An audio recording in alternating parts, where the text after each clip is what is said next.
1956年，35岁农民咳嗽10年竟拒绝就医，一天的突然用力咳嗽，妈的一声，一个黑色且带血的异物喷射出来。妻子将异物拿给医生看，谁料医生看完居然立马冲出病房报警了。山东博秦的那个夏天，空气里总是带着一股焦躁的热气，但对于高希轩来说呢，这种热也暖不过他胸口那团寒意啊。1956年，在十里八乡的乡亲们眼里，35岁的高希轩活脱脱就是一个避之唯恐不及的瘟神呢。10年了啊，这个汉子的腰背就没怎么直起来过。真让害人的咳嗽声能从村东头一路响到村西头，尤其到了3伏天，别家爷们都光个膀子在树下乘凉榻，一口气的风雨不透，捂的是严严实实，整个人蜷缩的像一只烫手的大虾米，脸上憋得起死降丧啊，嗓子里拉的像是把肺都能扯烂的风箱声。村里的流言蜚语传的可难听了，说他是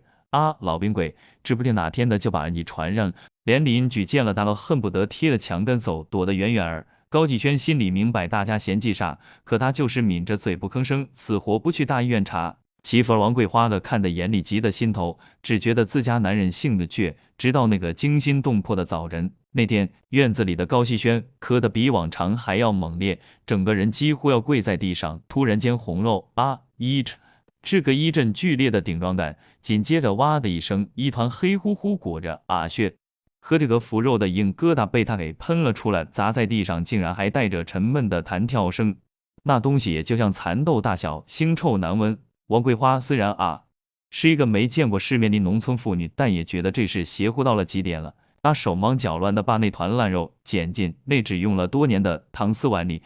连拖带拽拉着这丈夫就赶紧往镇上的卫生所里跑卫生所里的气氛在医生用手术刀划开那串腐肉的瞬间，从疑惑变成了惊悚。起初医生只当这是个罕见的体内结石或者是坏死组织，可当锋利的刀刃切开外层厚厚的包裹物时，那清脆的咔一声，那金属撞击声让医生的头皮瞬间就扎了起来。随着暗红色的这个血污被剥开，露出了根本不是什么骨头渣，而是一抹泛着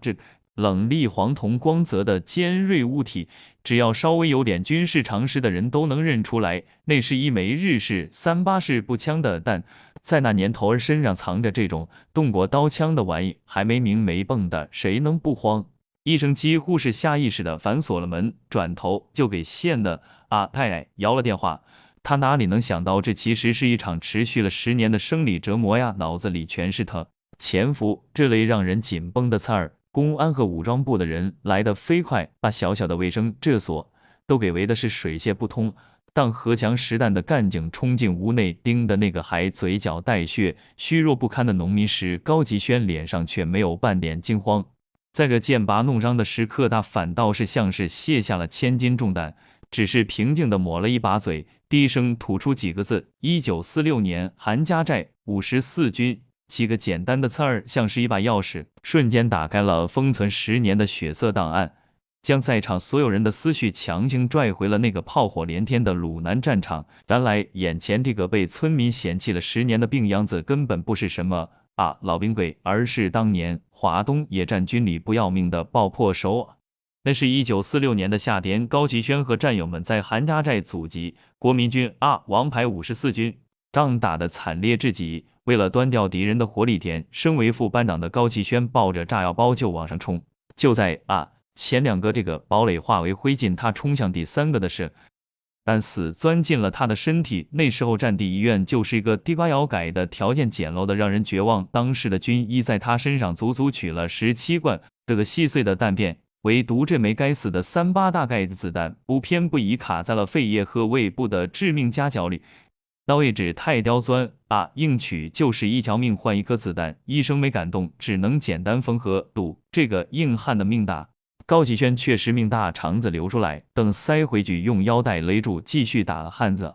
阎王爷不敢轻易收，在伤愈归罪呢，被评为3级伤残后，做了一个让所有人意外的决定，他没去县公交社当那一份人人羡慕的公职人员，而是把那个证明他功勋的伤残证压进了破箱底儿，带着那颗留在体内的定时炸弹回老家做回了农民。这一瞒就是整整10年，那颗子弹并没有放过他。10年来被层层息肉和疤痕组织包裹的这个铁疙瘩的弹头，在他体内随着每一次呼吸上下荡秋千。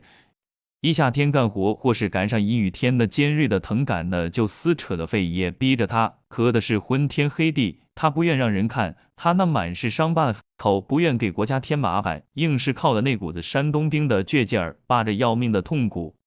当做日子的佐料咽了下去，直到真相大。詹莉迪医生看着后来拍出的 X 光片都直呼这是医学奇迹，那个致命的金属疙瘩竟然真的被人体组织一点点排异，最后被一